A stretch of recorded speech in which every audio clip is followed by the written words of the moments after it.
Road મુદ્દે અબડાસાના લોકોમાં રોષ કર્યો ચક્કાજામ।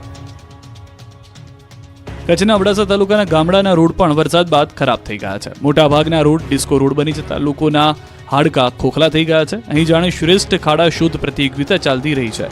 આ અંગે ગ્રામજનોએ અનેકવાર રજૂઆત કરી છે, છતાં કમરતોડ રોડનો કોઈ ઇલાજ ન થતા લોકો રોષે ભરાયા। કચ્છના અબડાસા તાલુકાના લાખણીયા રોડ વરસાદ પછી બંધ હોવાથી સ્થાનિકોમાં વિરોધ ફાટી નીકળ્યો।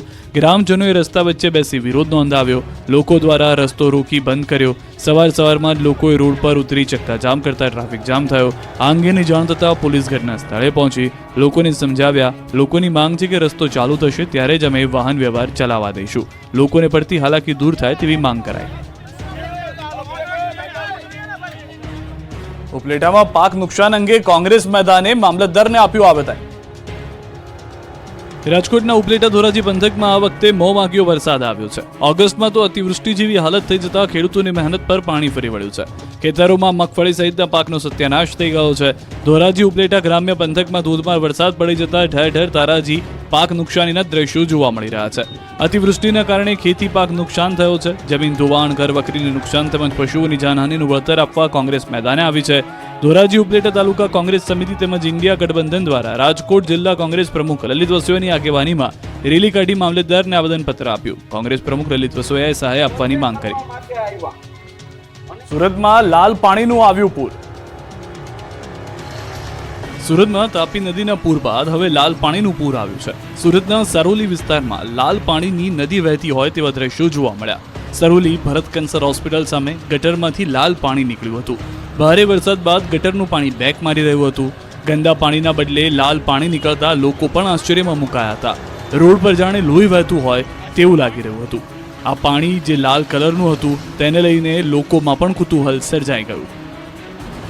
તરણેતરના પ્રાચીન લોકમેળાનો પ્રારંભ ભજન, ભોજન અને ભક્તિનો ત્રિવેણી સંગમ, ભાતીગળ સંસ્કૃતિનો અદ્ભુત નજારો।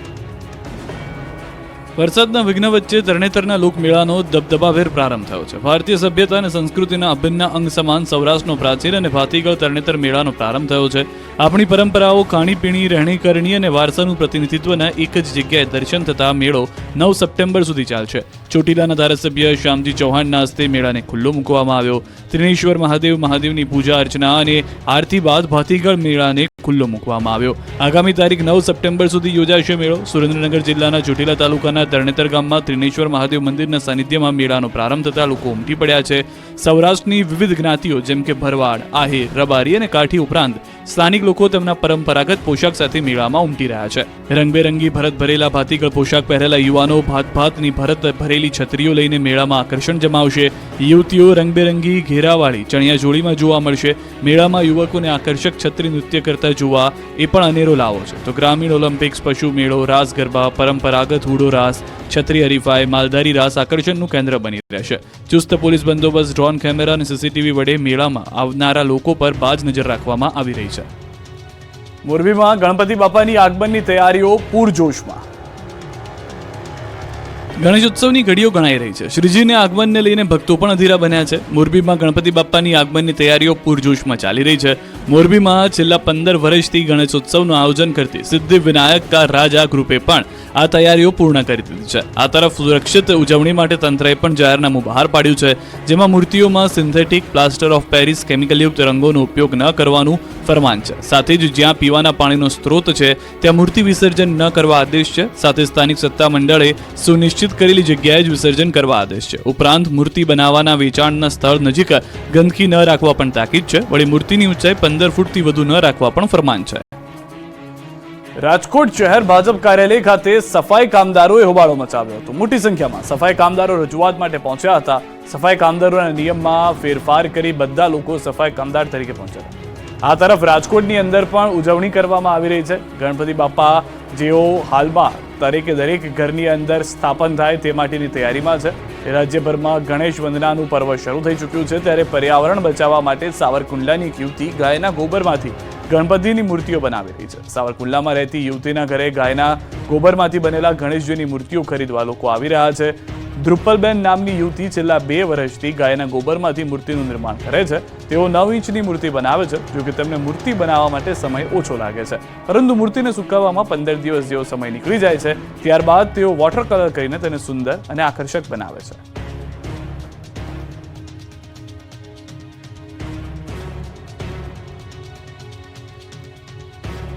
રાજકોટ શહેર ભાજપ કાર્યાલય ખાતે સફાઈ કામદારોએ હોબાળો મચાવ્યો હતો. મોટી સંખ્યામાં સફાઈ કામદારો રજૂઆત માટે પહોંચ્યા હતા.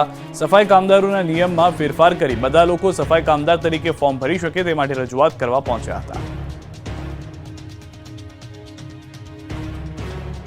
રજૂઆત કરવા પહોંચતા જ ભાજપ શહેર પ્રમુખ મુકેશ દોશીએ સફાઈ કામદારોને પાછા ધકેલ્યા. તેમણે પારસ બેડિયાનું કહ્યું કે મોટાભાઈ તરીકે કહું છું, મજા આવશે નહીં, અત્યારે ચાલ્યા જાઓ, આવી રીતે રજૂઆત કરવા ના આવવું હોય.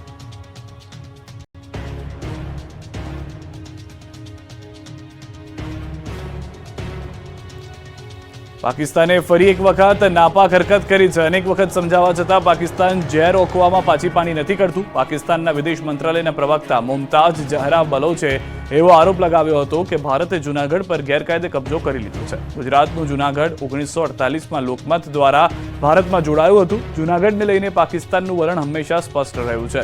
જૂનાગઢ ઐતિહાસિક અને કાયદાકીય રીતે પાકિસ્તાનનો ભાગ છે. એના પર ભારતનો કબજો યુએન ચાર્ટર અને આંતરરાષ્ટ્રીય ધોરણોનું ઉલ્લંઘન છે. પ્રવક્તા બલોચે કહ્યું હતું કે પાકિસ્તાન જૂનાગઢને જમ્મુ કાશ્મીરની જેમ વણ ઉકેલાયેલો મુદ્દો માને છે. પાકિસ્તાન હંમેશા જૂનાગઢનો મુદ્દો રાજકીય અને રાજદ્વારી મંચ પર ઉઠાવતું આવ્યું છે અને તેનો શાંતિપૂર્ણ ઉકેલ ઈચ્છે છે. પાકિસ્તાને આ રીતે ઝેર રોક્યું છે. કાશ્મીર બાદ હવે જૂનાગઢને પણ ગણાવ્યું છે પાકિસ્તાનનો ભાગ. પાક વિદેશ મંત્રાલયના પ્રવક્તા મુમતાઝ ઝહરાનું આ નિવેદન છે. ભારતે જૂનાગઢ પર ગેરકાયદે કબજો કર્યો હોવાનો દાવો કર્યો. જૂનાગઢને જમ્મુ કાશ્મીરની જેમ એક અલગથી વણ ઉકેલાયેલો મુદ્દો ગણાવ્યો. જૂનાગઢ 1948માં લોકમત દ્વારા ભારતમાં જોડાયું હતું તેવું કહ્યું હતું. તો જૂનાગઢના એમએલએ સંજય કોરડિયાની આકરી પ્રતિક્રિયા. જૂનાગઢ ભારતનું અવિભાજ્ય અંગ. પાકિસ્તાનની પોતાની હાલત જ ખરાબ છે. પાકિસ્તાન પહેલા પોતાનો ઇલાજ કરાવે. જૂનાગઢ મુદ્દેના પાકિસ્તાનના દાવા પોકળ. ભાજપ નેતા ગિરીશ કોટેચાનું નિવેદન. સરદાર પટેલે મતદાન કરાવેલું હતું. મતદાન બાદ લોકોના મત પ્રમાણે ભારતમાં રહેવાનો મત આવ્યો. પાકિસ્તાન હવે સુધરે એ જરૂરી છે. વલસાડ જિલ્લાની વાપી નગરપાલિકા સામે કોંગ્રેસે અનોખી રીતે વિરોધ નોંધાવ્યો. વાપી શહેરમાં ઠેર ઠેર પડેલા ખાડાનો કોંગ્રેસના આગેવાનોએ વિરોધ કર્યો. વાપીમાં રસ્તા ઉપર પડેલા ખાડાઓની કોંગ્રેસ અગ્રણીઓ અને કાર્યકર્તાઓએ પૂજા કરી. આ સાથે જ શહેરમાં રસ્તાઓની ખરાબ હાલત અંગે પાલિકા અને વહીવટીતંત્રને જવાબદાર ઠેરવી કોંગ્રેસે તાત્કાલિક ખાડાઓ પૂરવામાં આવે તેવી માંગ સાથે રસ્તા પર ઉગ્ર સૂત્રોચ્ચાર કર્યા. કોંગી કાર્યકરોએ કહ્યું, રોડ પરના ખાડાથી ઘણી વખત જીવલેણ અકસ્માત સર્જાય છે. વાહન ચાલકો સમયસર ઘરે કે નોકરી ધંધે પહોંચી શકતા નથી. ત્યારે જો રોડના ખાડાઓનું સમારકામ નહીં કરાય તો આગામી દિવસોમાં ઉગ્ર આંદોલનની ચીમકી ઉચ્ચારાઈ છે. અમદાવાદ શહેરના લો ગાર્ડન ખાતે એમસીએ દબાણ હટાવવાની કામગીરી હાથ ધરી. દબાણ હટાવતા પાથરણા વાળાઓએ હોબાળો કર્યો. ફેરિયાઓ કોર્પોરેશનના વાહન સામે સૂઈ ગયા. ફેરિયાઓ અને કોર્પોરેશનના અધિકારીઓ વચ્ચે ઘર્ષણ થયું. ફેરિયાઓએ રસ્તા વચ્ચે બેસી વિરોધ કર્યો. આણંદ ખંભાતના ઉંદેલ ગામમાં નથી ઓસર્યા પાણી. કોંગ્રેસ નેતા અમિત ચાવડાએ લીધી મુલાકાત. ઉંદેલ ગામ અને ખેતરોમાં ભરાયેલા છે પાણી. ટ્રેક્ટર પર બેસીને મેળવ્યો સ્થિતિનો તાગ. સ્થાનિકોને આપી સરકારમાં રજૂઆતની બાહેધરી. વડોદરાના શિનોરમાં ગાજવીજ સાથે ધોધમાર વરસાદ. શિનોર, સાધલી, અવાખલ સહિતના ગામોમાં વરસાદ શરૂ. કાળા ડિબાંગ વાદળો વચ્ચે તાલુકાભરમાં વરસાદી માહોલ. શિનોર મેઇન બજારમાં વરસાદી પાણીના વહેણ. વરસાદી પાણી ભરાવાની શરૂઆત થતા લોકોને હાલાકી. શિનોર નગરના રોડ રસ્તા પર વરસાદ બાદ પાણી ભરાતા વરસાદને પગલે વાતાવરણ પણ ઠંડુગાર બની ગયું. રાજકોટના ધોરાજીથી સમાચાર. સુપેડીની ઉતાવળી નદીમાં બાળક ડૂબ્યો છે. 8 વર્ષના બાળકનો ધાબા પરથી પગ લપસતા નદીમાં પડ્યો. 3 કલાકથી તરવૈયાઓ દ્વારા શોધખોળ ચાલુ છે. તંત્ર અને પોલીસની ટીમ ઘટના સ્થળે પહોંચી ગઈ છે. ચોમાસાની સિઝનમાં શહેરમાં ઠેર ઠેર ખાડા અને ભૂવા પડવાની ઘટના બની રહી છે. ત્યારે અમદાવાદના ઇન્દિરા સર્કલથી કોતરપુર જવાના રસ્તા પર એક મસમોટો ભૂવો પડ્યો. અંદાજે 5 ફૂટ પહોળો અને 7 ફૂટ ઊંડો ભૂવો પડવાથી લોકોને હાલાકી વધી ગઈ છે. મસમોટા ભૂવાને કારણે એક તરફ રસ્તો બંધ કરાયો. કોતરપુર એસટીપીમાં જતી લાઇન પર ઘટના બની છે. ડ્રેનેજ પ્રોજેક્ટ દ્વારા રિપેરિંગની કામગીરી શરૂ કરવામાં આવી છે. કપડવંજ તાલુકાના અલવા ગામે 2 કિશોર પાણીના પ્રવાહમાં તણાયા. ગામમાંથી પસાર થતા નદીના વહેણમાં બંને કિશોરો રસ્તો પસાર કરી રહ્યા હતા. તે દરમિયાન દુર્ઘટના સર્જાઈ. 15 વર્ષીય બંને કિશોરો નદીના પાણીના વહેણમાં તણાયા હતા. ઘટનાને પગલે કપડવંજ ફાયર બ્રિગેડ અને પોલીસ તેમજ મામલતદાર ઘટના સ્થળે પહોંચ્યા ગયા છે. ફાયર બ્રિગેડની ટીમ દ્વારા પાણીમાં તણાયેલા બંને કિશોરોને શોધખોળ હાથ ધરી દેવામાં આવી છે. વલસાડ જિલ્લાના ઉમરગામમાં ઓગસ્ટ મહિનામાં છેલ્લા અઠવાડિયામાં એકમાત્ર 3 જ વર્ષની બાળકી પર દુષ્કર્મ ઘટનામાં વલસાડ જિલ્લા પોલીસે ઐતિહાસિક કામગીરી કરી અને માત્ર 9 દિવસમાં જ આરોપી ગુલામ મુસ્તફા વિરુદ્ધ કોર્ટમાં ચાર્જશીટ ફાઇલ કરી દીધી અને આરોપીને કડકમાં કડક સજા થાય તે પ્રકારના પ્રયાસો કર્યા. મહત્વનું છે કે ઓગસ્ટ મહિનાની 27મી તારીખે ઉમરગામના છેવાડા વિસ્તારમાં આવેલી એક પરપ્રાંતીય પરિવારની માત્ર 3 જ વર્ષની બાળકી પર દુષ્કર્મની ઘટના બની હતી. બાળકીના પરિવારનો પરિચિત અને પાડોશી ગુલામ મુસ્તફા નામના એક વિધર્મી નરાધમ બાળકી પર દુષ્કર્મ આચરી ફરાર થઈ ગયો. જોકે બનાવને લઈ ઉમરગામમાં ભારેલા અગ્નિ જેવો માહોલ સર્જાયો. આથી વલસાડ જિલ્લા પોલીસે આ કેસને ગંભીરતાથી લઈ આરોપી ગુલામ મુસ્તફા પોતાના વતન ઝારખંડ ફરાર થઈ જાય તે પહેલા જ માત્ર 1 જ કલાકમાં ચાલતી ટ્રેનમાંથી મહારાષ્ટ્રના પાલઘર નજીકથી ઝડપી લેવામાં સફળતા મળી. ભરૂચના વાગરામાં એક યુવતીને સોશિયલ મીડિયામાં યુવક સાથે મિત્રતા કરવી ભારે પડી. બ્યુટી પાર્લર ચલાવતી યુવતીએ યુવકને મેસેજ અને વિડીયો કોલ કરવાની ના પડી, જેથી ઉશ્કેરાયેલા યુવકે તેના બ્યુટી પાર્લરમાં યુવતીના ગળા પર ચપ્પુ રાખી ગુંધી રાખ્યો. જેની જાણ યુવતીને મેસેજથી તેના દુકાન માલિકને કરતા તેઓએ વાગરા પોલીસને સમગ્ર ઘટનાની જાણ કરતા પોલીસ દોડી આવી હતી અને ફિલ્મી સ્ટાઇલથી પોલીસે બ્યુટી પાર્લરનો દરવાજો તોડી અને યુવતીને બચાવી લીધી હતી.